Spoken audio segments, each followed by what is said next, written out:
Welcome to another deep dive.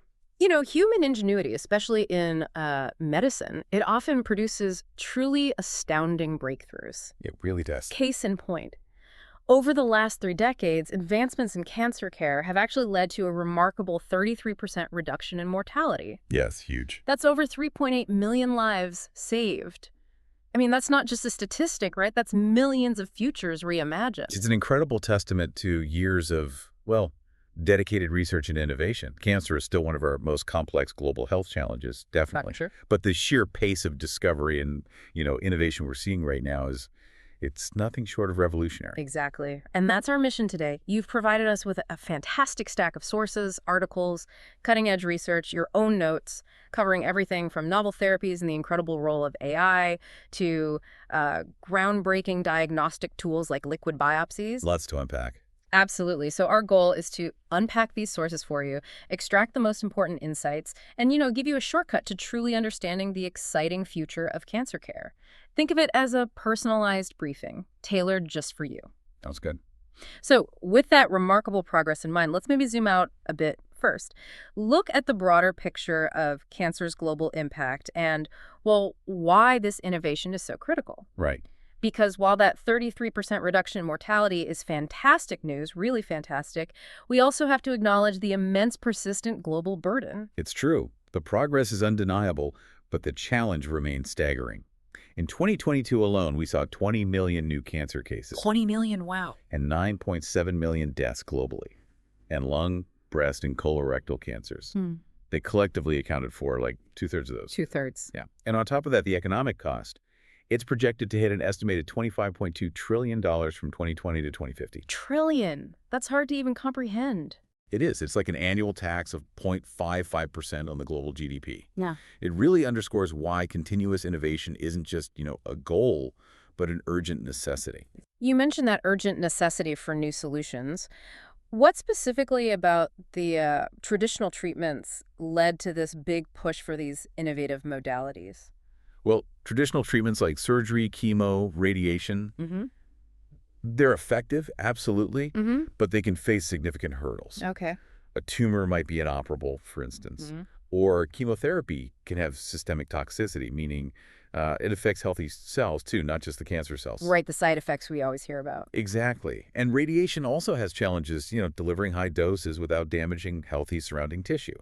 These limitations have truly pushed this paradigm shift towards innovative new approaches. That makes perfect sense. And one of the most exciting shifts, I think, is towards what are called targeted therapies, right? It sounds like we're moving away from a sort of broad brush approach. Precisely. Targeted therapies are like precision strikes.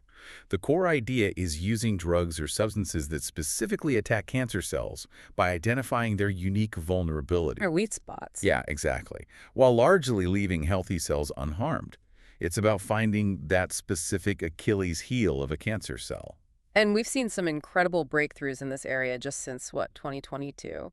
What are some of the most significant advancements here? Yeah, a major leap has been in what we call biomarker-driven therapies. So, for instance, a 2023 study highlighted a new targeted therapy for a specific type of lung cancer, non-small cell lung cancer, with a KRAS G12C mutation, Okay. which significantly improved progression-free survival. Basically, it means the cancer was kept at bay for much longer. That's a huge deal for patients. Huge. And we're also seeing more successful combination therapies, where multiple targeted drugs work together. A 2022 clinical trial, for example, showed that combining a BRAF inhibitor, a MEA inhibitor, and an EGFR inhibitor led to much better outcomes for patients with a specific colorectal cancer mutation.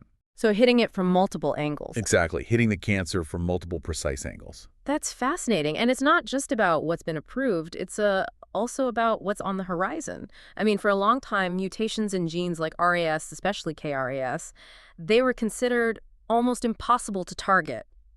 The undruggable, right? The term, yeah, undruggable. But now the field is like buzzing with progress. How has that changed? It's a remarkable story of perseverance, really. Yeah. We now have first-generation KRAS G12C inhibitors approved. Okay, so they cracked it. They did. Yeah. And second-generation inhibitors are already in development. Even more exciting, early-phase trials are looking at other tricky variants like KRAS G12D and KRAS G12V, and even pan-RAS inhibitors. So hitting multiple RAS types. Potentially, yes. Yeah. Which could revolutionize treatment for cancers that have historically been very difficult to treat, like pancreatic cancer. Yeah. And what's truly critical here is that these specific genetic alterations are common across various tumor types, so these breakthroughs could be widely applicable. We can really see this rapid pace of advancement reflected in some very recent FDA approvals, too. What stands out to you from just this past year or so that really exemplifies this shift towards precision oncology? Yeah, 2024 was a big year. What this flurry of approvals highlights is just the sheer speed at which highly personalized, mutation-specific treatments are moving from research to reality. It's offering new hope for cancers that were once considered, well, intractable. Like what specifically? So, for example, in 2024 alone, several significant approvals really solidified this trend. We now have new options for very specific lung cancer mutations, like tepotinib for METEX14 non-small cell lung cancer. Okay. There's also repotrectinib for NTRK fusions across various solid tumors. This shows how a single drug can target a specific genetic anomaly wherever it pops up in the body. So not just lung cancer, but potentially others too, if they have that NTRK fusion. Exactly. And crucially, we're seeing new combinations approved, like adagrasib with cetuximab for KRAS G12C advanced colorectal cancer. These aren't just, new drugs. They represent a fundamental shift towards matching the treatment to the unique genetic fingerprint of a patient's tumor. That's truly powerful, moving from these broad strokes to highly personalized, precise treatments. But okay, beyond targeted therapies, there's another powerful approach making waves: immunotherapy. This is about unleashing the body's own power to fight cancer. Is that right? That's the core idea, yeah. Mm. Immunotherapy is about harnessing the patient's own immune system to recognize and destroy cancer cells. And a real revolution in this space, especially for blood cancers, has been CAR T-cell therapy. Right, CAR T-cell therapy. It sounds incredibly advanced. Can you maybe walk us through how it actually works? Certainly. It starts by collecting T cells, a type of immune cell, from the patient's blood. Okay. These T cells are then sent to a lab where they're genetically modified to express a special protein called a chimeric antigen receptor, or CAR-K. CAR-K. This KR acts like a highly specific homing beacon. It enables the T cells to recognize and target specific proteins or antigens found on the surface of cancer cells. Got it. So they're like guided missiles. Kind of like that, yeah. After being expanded in the lab, basically grown to create millions of them, they're reinfused back into the patient, often after some chemotherapy to prepare the body. And then? Once they're back in the body, these new CAR T cells go to work, seeking out, recognizing, and destroying the cancer cells they're programmed to target. And the success stories, particularly in blood cancers like leukemia, lymphoma, multiple myeloma, they've been truly remarkable, haven't they? Absolutely. They've delivered life-changing results for patients who often had very few options left. Of course, this cutting-edge therapy, it also comes with a significant price tag. I mean, some of these therapies, Kymriah, Yescarta, Carvykti, they can cost hundreds of thousands of dollars. What are the implications of costs that high, even with the incredible hope they offer? That's a critical question, and one that healthcare systems worldwide are grappling with. Yeah. While the clinical benefits can be profound, absolutely profound, making these treatments accessible and affordable remains a significant challenge. Yeah, I can imagine. It really underscores the ongoing need for innovation, not just in the science, but also in delivery models and financial structures. And the field isn't stopping there. We're now seeing the development of fourth and even fifth generation YAR T cells. Fourth and fifth generations. Wow. Which could potentially offer even greater efficacy and perhaps, in the long run, maybe more efficient production too. So what's the big conceptual leap with these newer generations? What are they doing differently? Well, the first generation CRT cells, they were a bit limited because they lacked the necessary additional signals, co-stimulatory signals needed to really kick the T cells into high gear and keep them going. Okay. Second generation therapies, like the ones you mentioned with the high price tags, were a huge breakthrough because they incorporated one of those signals. Yeah. Now, with fourth generation CAR T cells, for example, researchers are engineering them with 3 co-stimulatory domains. Think of these as adding more booster switches to the SAC-CAR T cells. More power, essentially. More power, exactly. Making them not only more powerful and durable against the tumor, but also, crucially, potentially safer by reducing harmful side effects like cytokine release syndrome or CRS. Ah, okay, that's a known side effect, CRS, so potentially making it safer too. And the fifth generation, even more advanced. They are. Fifth-generation Cycra T cells build on that fourth-gen design by adding the capacity to secrete something called an anti-PD-L1 scFv. Okay, what does that do? This essentially acts like a key that unlocks one of the tumor's main defenses. Many cancer cells use a protein called PD-L1 as a sort of cloaking device to hide from the immune system. Right, the checkpoint pathway. Exactly.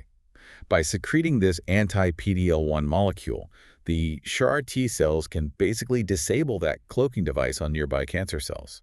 This leads to more effective killing of cancer cells and better SAR T cell proliferation, even against tumors that heavily use that PD-L1 shield. It's a significant advancement, potentially requiring fewer cells for a robust attack. That's incredibly clever, turning a potential obstacle, the tumor's defense, into an advantage for the therapy itself. But I know our T-cell therapy still faces pretty big challenges when it comes to solid tumors, right? Not just blood cancers. Why is that? That's correct. Solid tumors are tough opponents. They often build a kind of protective force field around themselves. A microenvironment? Exactly, an immunosuppressive microenvironment that actively shuts down immune cells that try to attack. They can also be physically dense and hard for T cells to actually get inside. So physical barriers and chemical defenses. Pretty much. Researchers are now looking at engineering CRT cells to be more resilient in these hostile environments, or maybe finding ways to soften up the tumor microenvironment first to make the tumors more vulnerable to the CRT attack. Lots of ongoing work there. So beyond CRT cells, what other exciting immunotherapies are showing promise? Well, checkpoint inhibitors continue to evolve. We talked about PD-L1, drugs blocking PD-1 or PD-L1 are checkpoint inhibitors. For instance, combining PD-1 and CTLA-4 inhibitors, another checkpoint has shown better overall survival in advanced melanoma compared to using just one. So combinations are key there too. Often, yes. And we're also seeing really exciting progress in personalized cancer vaccines. Personalized vaccines, like the mRNA technology we've heard so much about recently. Precisely. Advancements in mRNA-based personalized cancer vaccines, especially when combined with checkpoint inhibitors, are showing real potential for things like advanced melanoma. Okay. There's an investigational mRNA vaccine called autogene cevumeran, bit of a mouthful, Yeah. for pancreatic cancer. Early phase 1 results from Memorial Sloan Kettering showed a persistent immune response for up to 3 years in some patients, and that correlated with a reduced risk of the cancer coming back. That's fantastic for pancreatic cancer, which is notoriously difficult. Absolutely. Researchers are also looking at what are called neoantigen vaccines for patients with very low tumor burden after their initial treatment, sort of like cleaning up any remaining cells. The adjuvant setting. Right, the adjuvant setting, and even efforts towards primary prevention for high-risk conditions, like Lynch syndrome. The big question in this area, though, is scalability. Do these vaccines need to be completely personalized for each patient, which is complex and expensive, or could off-the-shelf versions be effective? Right, personalized versus off the shelf, that's a big debate. And TIL therapy, that's another one making headlines. Tumor-infiltrating lymphocyte therapy. Yes, the first FDA approval of TIL therapy for metastatic melanoma was a major milestone just recently. It made it the first cell-based immunotherapy approved for a solid tumor. A big first. Huge. And researchers are also exploring its effectiveness for other cancers, like non-small cell lung cancer. Another key area is antibody-drug conjugates, or ADCs. ADCs, okay. Think of these as highly precise smart bombs. They use an antibody to target a protein on the cancer cell surface, and attached to that antibody is a potent chemotherapy drug. So it delivers the payload right to the cancer cell. Exactly. Delivers the toxic payload directly to the cancer cell, minimizing damage to healthy cells. The focus now is on designing novel components for these ADCs, the antibody, the linker, the drug payload, to achieve a higher therapeutic impact with less toxicity, addressing common side effects like myelosuppression or nerve damage. It really sounds like we're literally arming the body's own defenses, or using these incredibly sophisticated targeted weapons. Now, shifting gears slightly, how is AI, artificial intelligence, playing a role in all of this? Is it like a smart partner helping us navigate this complex world of cancer? It absolutely is. AI, along with machine learning, which allows systems to learn from data, and especially deep learning, a subset of machine learning that can automatically learn really complex features from raw data, like medical images. It's proving to be a game changer across the entire cancer journey. So it's not just about doctors looking at images anymore. AI is actively involved in detection and diagnosis. Exactly. For early detection and screening, AI is improving automation and efficiency. Convolutional neural networks, or CNNs, a type of AI particularly good at analyzing images, are achieving 80–95% accuracy in automatically detecting and classifying nodules for lung cancer on low-dose CT scans. Wow. And for breast cancer on mammography. In fact, one study showed an AI system for breast cancer screening had an 11.5% higher diagnostic accuracy than the average achieved by 6 experienced human radiologists. Better than the average radiologist. That's significant. It is. And in liquid biopsies, which we'll get to, we anticipate that deep learning models will significantly enhance early cancer detection from analyzing that circulating tumor DNA in the blood. That's incredible. What about for the actual diagnosis and grading once cancer is suspected? AI is proving invaluable there, too. It's used in diagnosing malignant diseases from various imaging scans, CT, MRI, PT, CT, even endoscopy images. Okay. For instance, a 3D AI algorithm predicted hidden spread occult peritoneal metastasis of colorectal cancer with an impressive accuracy level, AUC of 0.922, which was significantly higher than routine CT could achieve. So seeing things humans might miss. Potentially, yes. Or quantifying things more accurately. Mm-hmm. There are AI systems like grades for upper gastrointestinal cancers that have achieved diagnostic accuracies similar to expert endoscopists and even superior to non-experts. This could really improve care in local hospitals that might not have those top-level experts readily available. Democratizing expertise in a way. Exactly. And for challenging tasks like cancer classification and grading from pathology slides, AI systems have shown performance equal to trained human experts. Yeah. For example, analyzing lung tissues or automatically grading prostate cancer Gleason scores. It's like having an expert assistant for every step. How does it help with actually planning the treatment? Well, AI can identify subtle patterns in imaging scans that might be linked to specific genetic mutations, helping predict how a tumor might respond to certain treatments. Ah, predicting response. Yes. For example, a PDTT-based deep learning model for non-small cell lung cancer could distinguish certain EGFR mutation types with high accuracy just from the scan. AI can also help estimate responses to pre-surgical chemotherapy. One AI system predicted whether breast cancer would have a complete response after chemo based on the pre-treatment MRI with 88% accuracy. So you know beforehand if the chemo is likely to work well. Potentially, yes. That's the goal. Looking ahead, AI has the potential to dynamically adjust drug dosages for truly personalized therapies and even improve radiotherapy workflows by automating the time-consuming process of outlining tumors and nearby healthy organs that need to be protected. That's huge for patient safety and precision in radiation. And what about drug discovery itself? Can AI really speed that whole process up? Absolutely. AI helps uncover the underlying biological mechanisms of cancer by analyzing massive amounts of genetic and clinical data, finding connections we might miss. And yes, it dramatically accelerates drug discovery. There was one instance where a deep learning model discovered powerful inhibitors for a specific kinase target in cancer in just 21 days. 21 days compared to what year time? Compared to approximately a year using conventional methods. Wow. Okay, accelerating drug discovery by that much is truly transformative. But I've heard the term black box associated with AI sometimes. What does that mean in this context? Right, the black box problem. It refers to the challenge that sometimes, with complex AI models like deep learning, it's difficult to understand exactly how they arrive at a decision. What specific features in the data did it learn were important? It's not always transparent. So you get the right answer, but you don't know precisely why. Sometimes, yes.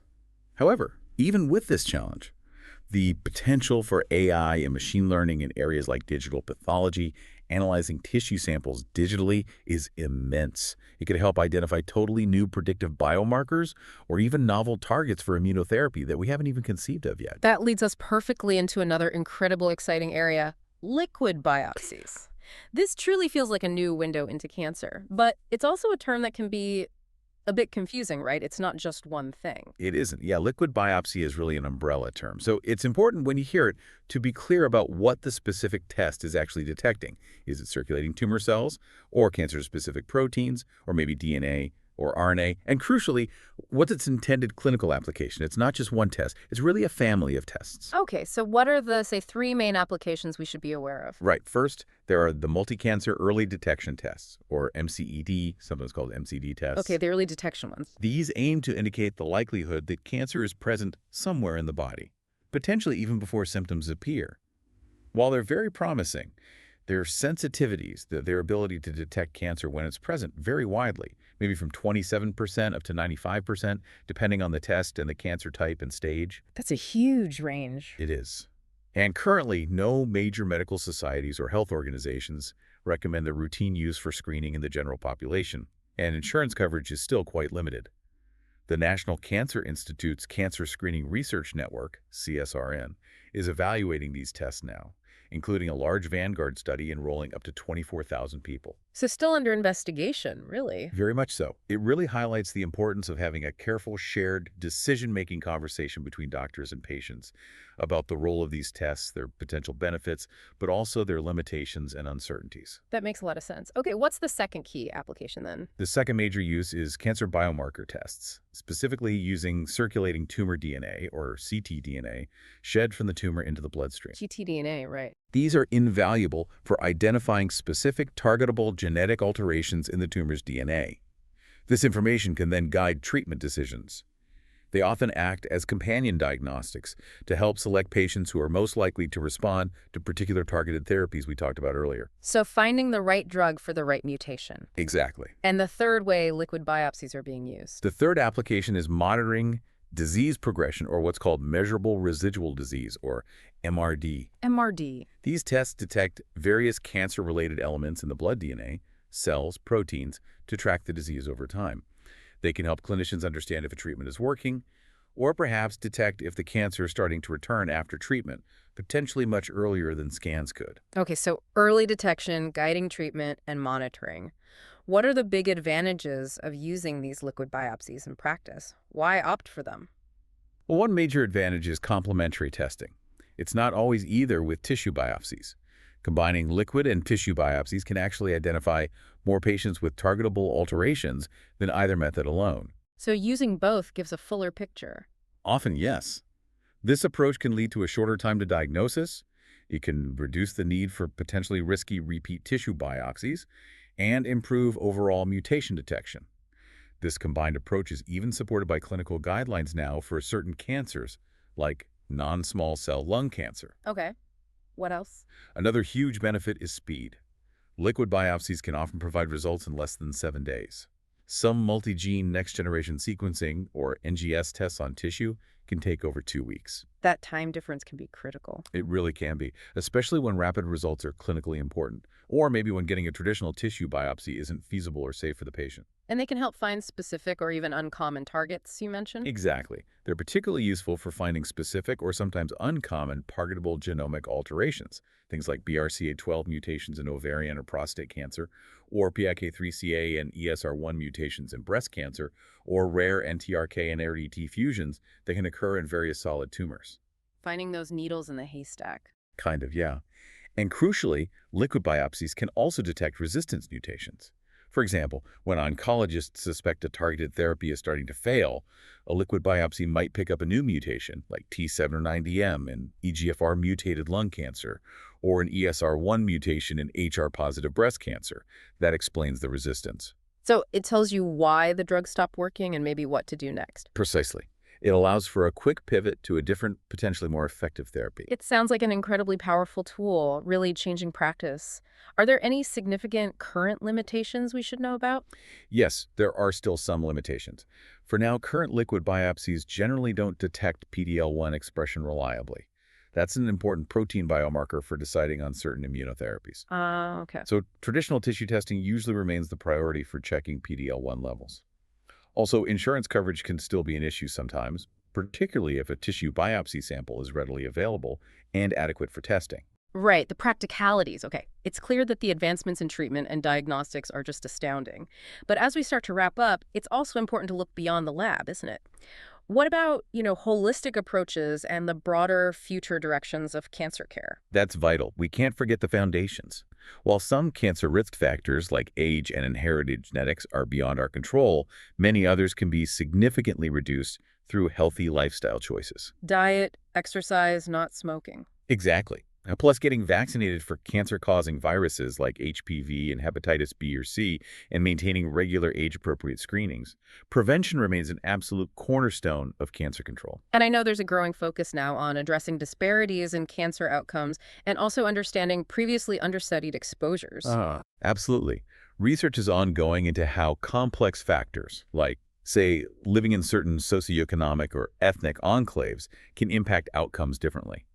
For example, some studies show it might lead to better survival for some groups like Asian Americans, perhaps due to social support, but potentially worse for others like Hispanics, maybe due to barriers to care. It's complex. Definitely complex. And there's also an emerging focus on how previously understudied environmental exposures, maybe even things related to climate change, could promote cancer, especially in socioeconomically deprived areas that bear the brunt of environmental hazards. Wow, connecting climate change and cancer risk. It's an area of growing research.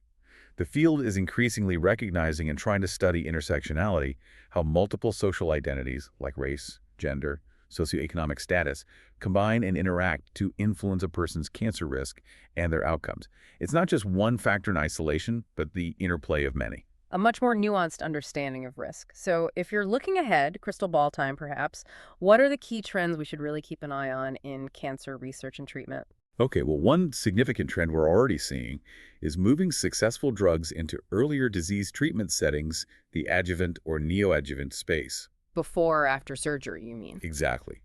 This is where we think we can make the biggest difference in actually increasing cancer cures, not just extending life in advanced stages. Makes sense. Catching it earlier or preventing recurrence. Right. We'll also definitely see more sophisticated combination therapies, pairing different targeted treatments together, or targeted therapies with immunotherapy, aiming to overcome resistance and achieve deeper, more durable responses. And biomarkers will continue to be critical for figuring out those combinations, right? Indeed. There's a critical, ongoing need for advancing biomarker research to better predict which patients will benefit most from which specific therapies or combinations.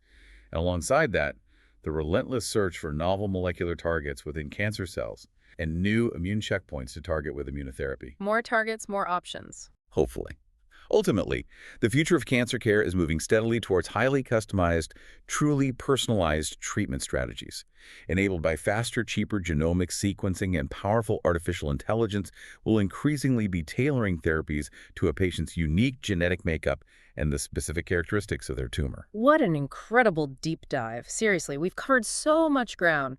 From the game-changing novel therapies like CAR T cells and ADCs, the transformative power of AI across the board, and the diagnostic precision offered by liquid biopsies, it's truly an exhilarating and maybe slightly overwhelming time in cancer research. It really is. And, understanding these advancements, even at a high level, empowers you, not just as a learner interested in science, but potentially as an advocate for your own health or perhaps for your loved ones if they ever face this. The knowledge itself is a powerful tool. Absolutely. So as you reflect on everything we've discussed today, here's maybe a final thought to mull over. Considering how far we've come, if cancer is ultimately at its core a disease of information, faulty genetic code, misread cellular signals, immune systems that don't recognize a threat, how might the continuous integration of these intelligent technologies, from AI analyzing data to advanced liquid biopsies, reading molecular signals, how might that fundamentally reshape not just how we treat, but how we understand the very nature of cancer in the next decade? That's a profound question. Really makes you think about the future of medicine itself, doesn't it? It certainly does. Keep that curiosity alive. Keep exploring these ever-evolving fields. Thanks for joining us, and until next time.